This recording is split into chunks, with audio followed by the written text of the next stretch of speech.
بسم اللہ الرحمن الرحیم فَإِن لَمْ تَفْعَلُوا وَلَن تَفْعَلُوا فَاتَّقُوا النَّارَ الَّتِي وَقُودُهَا النَّاسُ وَالْحِجَارَةُ أُعِدَّتْ لِلْكَافِرِينَ۔ پھر اگر تم یہ نہ کر سکو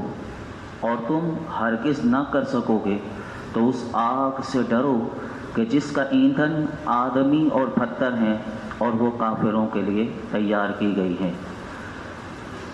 اس آیت مبارکہ میں اللہ رب العالمین نے فرمایا کہ جو ہم نے کل سنا تھا کہ بے مثل قرآن لانے کے لیے کہ اگر اس کتاب میں تمہیں شک ہو تو اس کی جیسی کوئی ایک صورت بنا کر لے کر آ جاؤ، اور قیامت تک تم نہیں لا سکتے، یہی بات یہ اس آیت مبارکہ میں بتائی گئی کہ تم یہ کر ہی نہیں سکتے، اور فرمایا کہ اگر نہیں کر سکتے تو پھر اس آگ سے ڈرو جو جہنم کی آگ ہے اور جس کا ایندھن آدمی اور پتھر ہیں۔ اس آیت میں جو آدمی فرمایا گیا اس سے کیا مراد ہے؟ اس آیت میں جو آدمی فرمایا گیا اس سے مراد کافر ہیں، کیونکہ کافر قرآن کو نہیں مانتے، تو اس آیت میں آدمی سے مراد کافر، اور پتھر جو کہا گیا کہ جو جہنم کو دہکانے کے لیے بھڑکانے کے لیے جو پتھر ہوگا وہ کون سا پتھر ہوگا؟ تو یاد رکھیے اس سے مراد وہ کافروں کے بت ہیں کہ جو وہ اپنے ہاتھوں سے بناتے تھے اور وہ پتھر کے بت بنا کر پھر اسے خدا کہتے تھے۔ اللہ رب العالمین نے وہی بات یہاں پر ارشاد فرمائی کہ جنہیں کفار پوچھتے ہیں اور جن کی محبت میں، یعنی یہ کافر ایسے ہیں کہ رسول اللہ کا اور قرآن کریم کا دونوں کا انکار کرتے ہیں، تو فرمایا کل قیامت کے دن اے کافروں تمہیں اس جہنم میں بھی ڈالا جائے گا اور پتھروں کو بھی تمہارے ساتھ ڈالا جائے گا۔ یہ جو پتھر کو جہنم میں ڈالا جائے گا تو یاد رکھیے گا، مفسرین فرماتے ہیں پتھروں کی سزا نہیں بلکہ یہ ان کی اور ذلت کو بڑھانے کے لیے کہ جو کافر ان بتوں کو اپنا خدا بناتے تھے، قیامت کے دن دکھایا جائے گا دیکھو جس کو تم خدا کہتے تھے وہ جو بت بنا کر، تو یہ دیکھو اس کو بھی تمہارے ساتھ اسی جہنم کی آگ کو اور بڑھانے کے لیے تمہارے ساتھ ان کو بھی سزا دی جا رہی ہے۔ اعدت للکافرین جو اس آیت میں فرمایا کہ وہ کافروں کے لیے تیار کی گئی، اس سے کیا پتہ چلا؟ مفسرین فرماتے ہیں اس سے یہ پتہ چلا کہ دوزخ پیدا ہو چکی ہے۔ یہ نہیں اللہ نے فرمایا کہ دوزخ پیدا ہوگی مستقبل میں، بلکہ فرمایا کہ دوزخ پیدا ہو چکی ہے۔ یہاں ماضی کے الفاظ اللہ رب العالمین نے ارشاد فرمائے۔ اور دوسری بات مفسرین فرماتے ہیں اس سے یہ پتہ چلا للکافرین، اللہ نے فرمایا کہ دوزخ جو ہے وہ کافروں کے لیے ہے، تو اس سے یہ اشارہ ہمیں ملا کہ مومنین اللہ کے فضل و کرم سے وہ جہنم میں ہمیشہ داخلے سے محفوظ رہیں گے، کیونکہ جہنم کو بطور خاص اللہ نے کافروں کے لیے پیدا کیا ہے۔ اگلی آیت سنیے، وَبَشِّرِ الَّذِينَ آمَنُوا وَعَمِلُوا الصَّالِحَاتِ أَنَّ لَهُمْ جَنَّاتٍ تَجْرِي مِن تَحْتِهَا الْأَنْهَارُ كُلَّمَا رُزِقُوا مِنْهَا مِن ثَمَرَةٍ رِزْقًا قالوا هذا الذي رزقنا من قبل وأتوا به متشابها ولهم فيها أزواج مطهرة وهم فيها خالدون۔ اور ان لوگوں کو خوشخبری دو وہ جو ایمان لائے اور انہوں نے اچھے عمل کیے، ان کے لیے ایسے باغات ہیں کہ جن کے نیچے نہریں بہہ رہی ہیں، جب انہیں ان باغوں سے کوئی پھل کھانے کو دیا جائے گا تو وہ کہیں گے یہ تو وہی رزق ہے جو ہمیں پہلے دیا گیا تھا، حالانکہ انہیں ملتا جلتا پھل پہلے دیا گیا تھا۔ اور ان جنتیوں کے لیے ان باغوں میں پاکیزہ بیویاں ہوں گی اور ان باغوں میں وہ ہمیشہ رہیں گے۔ یہ آیت کا ترجمہ، اس میں 4 باتیں سیکھنے کو ملتی ہیں۔ نمبر 1، وَبَشِّرِ الَّذِينَ آمَنُوا وَعَمِلُوا الصَّالِحَاتِ، ان لوگوں کو خوشخبری دو کہ جو ایمان لائے اور انہوں نے اچھے عمل کیے۔ اللہ رب العالمین کی قرآن حکیم میں آپ کو یہ سنت ملے گی کہ جہاں اللہ رب العالمین نے قرآن میں ڈرایا، یعنی کافروں کو ایمان لانے کے لیے اسے کہا جاتا ہے ترہیب، یعنی انہیں ڈرایا گیا، اس کے ساتھ ہی فوراً آپ کو قرآن میں یہ دوسرا اصول ملے گا ترغیب، یعنی فوراً ترغیب بھی دلائی جائے گی۔ اسی لیے کافر کے اعمال، ان کے عذاب ذکر کرنے کے بعد اللہ نے فوراً مومنوں کے لیے بتا دیا کہ جو وہ مومن ہوگا اور جو وہ اعمال بجا لائیں گے تو ان کو جو ثواب ملے گا اور انہیں جنت کی بشارت اللہ رب العالمین نے اس آیت میں دی۔ وَأُتُوا بِهِ مُتَشَابِهًا، اب انہیں جنت میں بھی وہ جنت میں جائیں گے تو انہیں کیا ملے گا جنت میں؟ فرمایا انہیں ملتا جلتا پھل دیا گیا. تو جنت کے پھل جو ہیں وہ رنگت میں آپس میں ملتے جلتے ہوں گے مگر ذائقے میں جدا جدا ہوں گے. مفسرین فرماتے ہیں کہ جب جنتی کو ایک دفعہ پھل کھانے کو ملے گا، وہ جب پھل کھا لے گا اور دوبارہ اس کی تمنا ہوگی کہ پھل ملے، تو جب وہ دوبارہ وہی پھل ملے گا تو ابھی اس نے جو ذائقہ اس سے پھل کھانے کے ملا تھا، اب وہ دوبارہ کھائے گا تو اس سے لذیذ ذائقہ ہوگا. یعنی جب وہ پھل کھائے گا، یعنی وہ ہوگا شکل میں وہی، یعنی جب وہ کھائے گا ہر بار نیا ٹیسٹ آئے گا. یعنی یہ اللہ کی جنت ہے. اللہ اکبر، سبحان اللہ. یہ پھل تو پھر وہ جب انہیں دیا جائے گا تو وہ کہیں گے یہ پھل تو ہمیں مل چکا ہوگا اور اس سے نئی لذتیں پائیں گے اور بہت زیادہ ان کا لطف بڑھتا چلا جائے گا. اور اس کے مفسرین فرماتے ہیں یہ بھی معنی ہے کہ دنیا میں انہوں نے کیونکہ پھل کھایا ہوگا تو جنت میں بھی اس سے ملتا جلتا شکل ایسی ہوگی، لیکن جنت کا پھل کا ذائقہ اور دنیا کے پھل کا ذائقہ، فرمایا کہ جنتی پھل کے ذائقہ وہ بہت اعلیٰ ہوگا جو دنیا کا کوئی بھی ذائقہ، کیونکہ ہمیں تو وہ بالکل گلا سڑا ہوا ہم کھاتے ہیں اور ہمارا ایکسپورٹ ہو جاتا ہے. یہ بھی ہمارا بہت بڑا المیہ ہے کہ جو ہمارے ساتھ جو ظلم ہوتا ہے اس ملک میں کہ جو باہر اچھے سے اچھا بھیج دیا جاتا ہے. ورنہ اللہ نے اس پاکستان میں کیا کیا نعمتیں نہیں رکھی، اس ملک میں اللہ نے ہمارے لیے کیا کچھ نہیں رکھا. تیسری بات جو اس آیت سے پتہ چلی، ازواج مطہرہ، یعنی جنت میں پاکیزہ بیویاں ہوں گی. تو مفسرین فرماتے ہیں جنتی حوریں ہوں یا دنیا کی نیک بیوی جو اس کے نکاح میں دوبارہ قیامت کے دن جنت میں آئے گی، وہ سب کی سب اور جنتی حوریں وہ تمام ناپاکیوں سے، تمام گندگیوں سے مبرہ ہوں گی. ان کے جسم پر کوئی میل نہیں ہوگا اور نہ کوئی گندگی ہوگی. اس کے ساتھ ہی آج دنیا کی بیوی اگر بد مزاج ہے، بد خلقی ہے، اپنے شوہر کا ادب نہیں کرتی تو اس کی زبان اگر اچھی نہیں، لیکن اللہ نے فرمایا جنت میں تمہیں وہ بیوی ہوگی کہ جس کا مزاج بھی اچھا ہوگا، جس کے اخلاق بھی اچھے ہوں گے اور اس کے جسم پر کوئی میل، کوئی گندگی کچھ بھی نہیں ہوگا.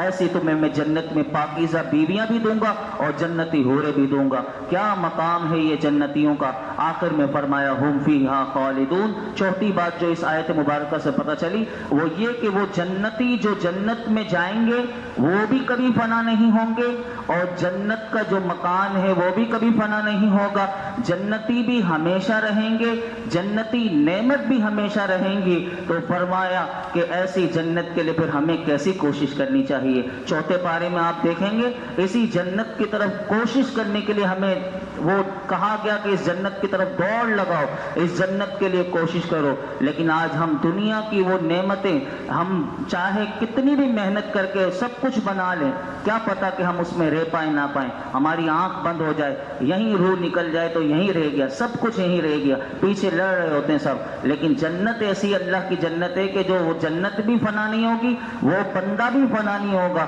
اور کچھ بھی زوال نہیں. جنت کی ہر نعمت اعلیٰ ہے. آگے آئیے تیسری آیت مبارکہ، ان اللہ لا یستحیی ان یضرب مثلا ما بعوضۃ فما فوقها فاما الذین آمنوا فیعلمون انه الحق من ربهم واما الذین كفروا فیقولون ماذا اراد اللہ بهذا مثلا یضل به کثیرا ویہدی به کثیرا وما یضل به الا الفاسقین. کہ بے شک اللہ اس سے حیا نہیں فرماتا کہ مثال سمجھانے کے لیے کیسی ہی چیز کا ذکر فرمائے، مچھر ہو یا اس سے بڑھ کر. بہرحال ایمان والے تو جانتے ہیں کہ یہ ان کے رب کی طرف سے حق ہے، اور رہے کافر تو وہ کہتے ہیں اس مثال سے اللہ کی کیا مراد. اور اللہ بہت سے لوگوں کو اس کے ذریعے سے گمراہ کرتا ہے اور بہت سے لوگوں کو ہدایت عطا فرماتا ہے، اور وہ صرف اس کے ذریعے صرف نافرمانوں کو ہی گمراہ کرتا ہے. اس آیت مبارکہ میں جو فرمایا گیا کہ بے شک اللہ حیا نہیں فرماتا، تو یہاں پر مفسرین فرماتے ہیں سورہ بقرہ میں آیت نمبر 18، 19، 20 میں آپ نے سنی تھی کہ دو منافقین کے لیے اللہ نے مثال بیان کی تھی، ایک آگ روشن کرنے والی اور ایک بارش والی، جو آپ گزشتہ سن چکے ہیں. تو فرمایا کہ منافقین پھر جب ان کے سامنے یہ مثال بیان کی گئی تو وہ یہ کہنے لگے کہ اللہ کی شان تو اس سے بلند ہے کہ وہ ایسی مثالیں دے تو پھر علماء نے فرمایا کہ آگے اور مثالیں آئیں گی کہ جو یہ بت بناتے تھے اور یہ اپنے ہاتھ سے اور اس کو تراش کر اسے خدا بناتے تھے، آگے وہ آیتیں آئیں گی سورہ عنکبوت میں کہ ان کی مثال اللہ نے کہا کہ مکڑی کا جالا کیسے ایک پھونک مارے تو وہ ٹوٹ جاتا ہے، فرمایا ایسے تمہارے معبود جو ہیں اس سے بھی زیادہ کمزور ہیں۔ تو وہ مثالیں اللہ رب العالمین نے دے کر ان کا رد فرمایا۔ اور یاد رکھیے گا علماء فرماتے ہیں مثال کا بیان کیوں ہوتا ہے؟ مثالوں کا بیان یہ حکمت کے مطابق ہوتا ہے، اور مضمون جو بیان کیا جاتا ہے اس کو دل نشین اور بہترین کرنے کے لیے ہوتا ہے۔ اور ماہرین کلام جو گفتگو کرتے ہیں ہمیشہ یہ ان کا انداز رہا۔ مثنوی شریف میں مولانا روم کو دیکھ لیں، اگر کوئی بات سمجھانی ہو پوری مثال لے کر آئے اور پھر پورا آخرت کا تصور دے دیا۔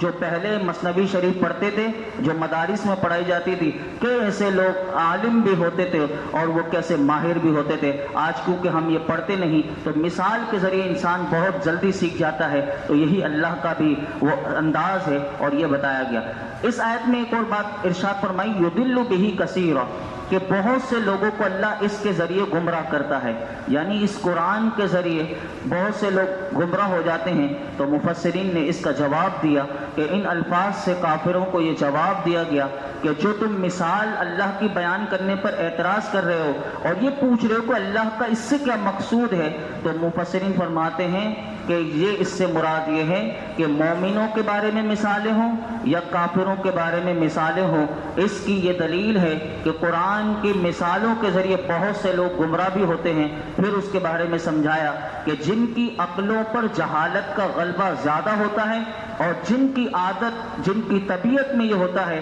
کہ وہ ضد اپنی اپنائی بھی ہوتی ہے اور مقابلہ بازی بس ان کے اندر ہوتی ہے، انکار کرنا ان کی صفت ہوتا ہے اور مخالفت کرنا ہوتا ہے، تو وہ کلام اگر بالکل معقول ہو، مناسب ہو، موقع محل کے مطابق ہو، اس کے باوجود بھی وہ کہتے ہیں ہم نہیں مانتے۔ تو ایسے لوگوں کے لیے مثال، اور فرمایا انہی مثالوں کے ذریعے اللہ تعالیٰ بہت سے لوگوں کو ہدایت دیتا ہے۔ تو جن کی عادت تحقیق کرنے کی ہوتی ہے، آج بھی جو نئے فرقے بنے ہیں، نئے نئے مذہب بنتے ہیں، اگر ان کو بھی یہ بات سمجھ میں آ جائے کہ اگر وہ تحقیق کے عادی ہوں اور انصاف کے خلاف بات نہ کہتے ہوں، جو جانتے ہوں اور حکمت اور یہ ساری باتیں اپنے سامنے رکھیں اور یہ ساری باتیں قرآن کا 1400 سال سے جو اسلاف کا طریقہ رہا اس کو سامنے رکھیں، تو یاد رکھیے یہ کوئی فرقے بازی نہ ہو، یہ سب فرقے بازیاں، یہ قرآن کی مثالوں کو غلط لینا، اس کی انٹرپریٹیشن یعنی اس کی تشریح کو غلط سمجھنا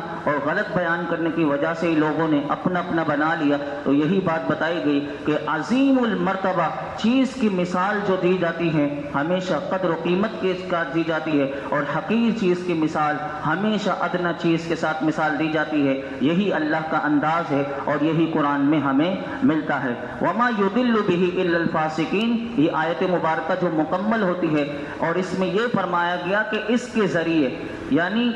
زیادہ تر گمراہ وہ لوگ ہوتے ہیں جو نافرمان ہوتے ہیں، یہ اس آیت میں فرمایا گیا۔ اب یاد رکھیے، اب بار بار سنتے ہوں گے فاسق کا لفظ،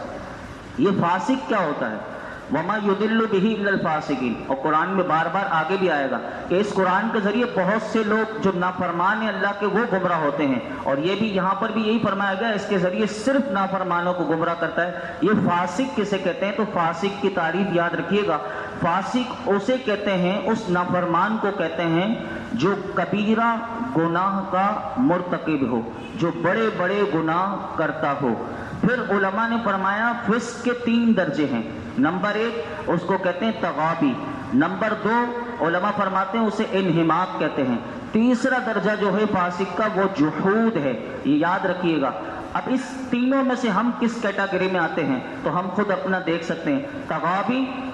انہماک، جحود۔ تغابی کسے کہتے ہیں؟ تغابی اس شخص کو کہتے ہیں کہ جو آدمی اتفاقیہ کبھی اس سے کبیرہ گناہ مرتکب ہو جائے اور وہ اس کو برا ہی جانتا ہو، جیسے شراب کی مثال ہے۔ اب کسی سے اتفاقاً کسی کے بہکاوے میں آ کر اس نے پی لی، اب یہ شراب پینا کیا ہے؟ کبیرہ گناہ ہے۔ اب وہ اس کو برا بھی جانتا ہے لیکن اس نے دل میں اس کو برا بھی جانا لیکن پی لی، اب وہ اللہ کی بارگاہ میں توبہ بھی کر لیتا اور آئندہ کبھی نہ پینے کا، تو یہ تغابی کہلائے گا، اس نے فسق تو کیا۔ اب دوسرا جو انہماک والا ہے وہ کبیرہ گناہوں کا عادی ہو جائے اور اس سے بچنے کی پرواہ بھی نہ کرے، ہوتے ہیں تو ہوتے رہیں اور وہ کرتا رہے، تو یہ